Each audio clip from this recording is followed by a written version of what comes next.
So I posed a question to my audience about if you are unsure about whether there's a genocide happening right now, ask yourself if if Israel wanted to actually do a genocide, how would they do it? What would it look like? If they were actually doing ethnic cleansing, what would it look like? No one, I don't think anyone actually took me up on that and presented how that would look so they could contrast it with what's happening. The idea there was,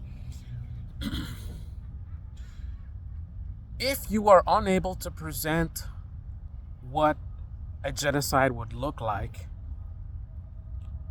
and then be able to contrast it with what's happening, to me that's suggestive that perhaps that's what's happening, right? If it looks like a duck, walks like a duck, maybe it is a duck, right? That's the basic mentality. So since no one did it, I'm going to do it. If I were Israel and I wanted to do a genocide in the Gaza Strip, this is the way I would do it. Now, first of all, let's start with fundamental considerations. I need some level of cover. I'm not going to be able to just go in and just slaughter the whole country and, well, it's not a country, but slaughter everyone there, all the civilians, just everyone, just blow it all up. I can't just do that, right? Can you imagine the international pressure and backlash? I mean, even as powerful as this,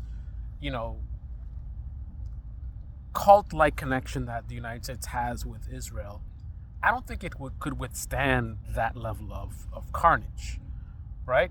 Figuratively and literally. So I would need to do it in a way where I'm kind of slick about it, right? So, number one, what I would do is I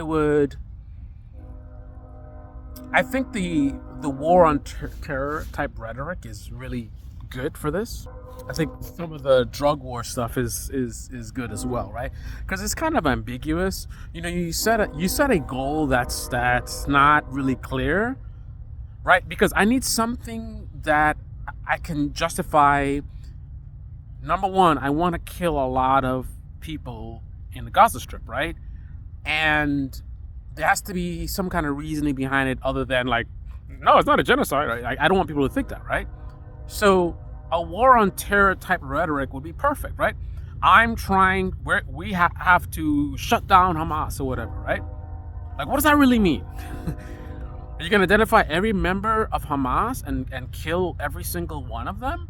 How would you even be able to do so, right? What if there's 10,000 of them and you only kill 9,999? Do you still continue bombing? Like, when you set a sort of ambiguous goal, that will allow me to do a lot of bombing and bombing and bombing and bombing. Why are you still killing all these people? What is this retaliation? No, we got to shut down Hamas. We got to shut them down, right? So that allows the justification of the constant bombing. And I think, using some kind of rhetoric similar to what's being used now, the human shield stuff, is good, because how do you blow up, a bunch of homes with civilians in there, without major backlash? Well, you say, hey, human shields. Every time you do that and people question it, you just say human shields, we have to destroy Hamas, human shields, we have to destroy Hamas. The other thing that I would want to do is, because this is only going to allow you to kill a certain percentage of the people, right? This is not going to work for 100%. And let me be clear. I clarified this in another video I did before. For it to be a genocide, you don't have to try and kill every single Palestinian. So you could literally have a Palestinian as Prime Minister of Israel and still be conducting a genocide in the Gaza Strip, right?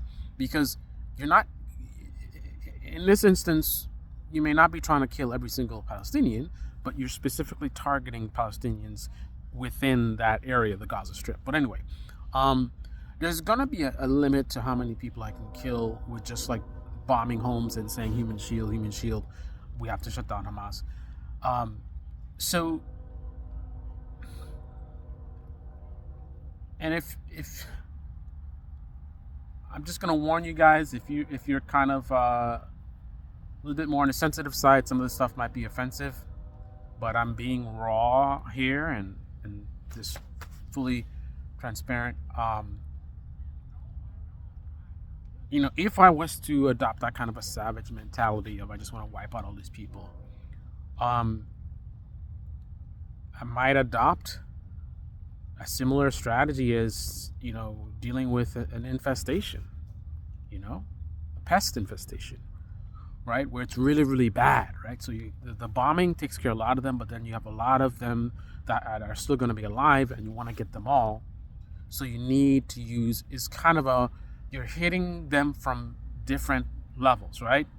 Some of them you get with fumigation, some of them you get with the traps, some of them you get with sealing up the gaps, right?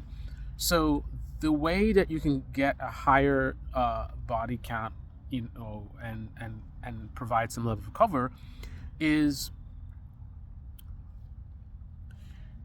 indirect slaughter, right?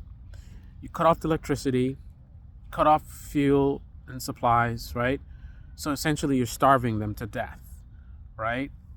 And then, like they're doing, I think is kind of a decent level of rhetoric where they say, oh, we don't want to give them fuel because the fuel is going to Hamas, right?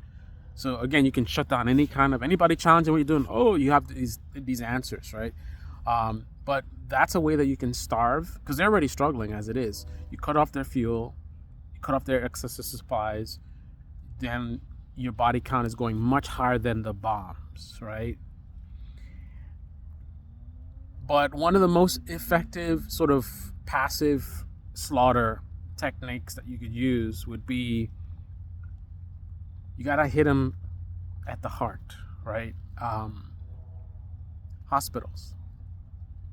You definitely want to hit the hospitals, and you want to hit them hard, right? So you bomb places where they can get food and supplies, so they'll starve to death, right? And then you make sure that the wounded don't survive, right? So even if your bomb doesn't kill everyone, the survivors will die anyway, because you shut down their hospitals in one way or another. Either you had to bomb it because supposedly Hamas is there, or by accident, or whatever it is. Somehow you end up shutting down their hospitals with some kind of excuse where that's not actually what you're doing, but that is what you're doing. And this means a lot of the people that would have survived will die. So you're gonna increase your kill rate or kill ratio, right? How many people actually end up dying? And I think this would be a pretty good strategy, if I wanted to do a genocide, right? A lot of indiscriminate bombing, hiding behind human shields or whatever, trying to shut down Hamas, whatever, right? That kills a lot of people. And then the injured die because of the hospitals, right? And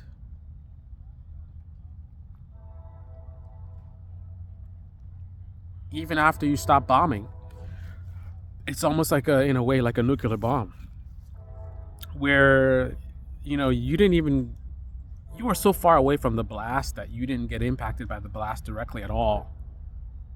But you're basically dead, right? Because even after the explosion, the damage caused, the radiation that spreads, there's going to be a massive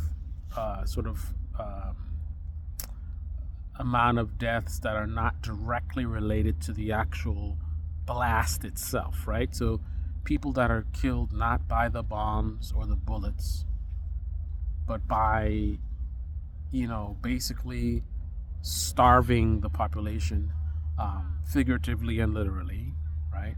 Cutting off their supply food and stuff like that, but also, you know, they don't have any hospitals, right?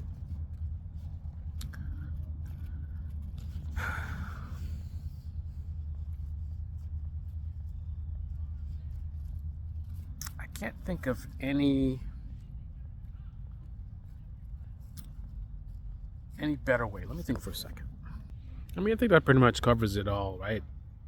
You devastate their infrastructure, cut off their supplies. I mean, you have a society that has a very low life expectancy, and you do these kinds of things. That's gonna get you that nuclear reaction where the blast does a lot, but it's only the beginning. A lot more will fall. So, I can't read the minds of the IDF or Israel, but if they're trying to do a genocide, they're doing a pretty good job, if you ask me.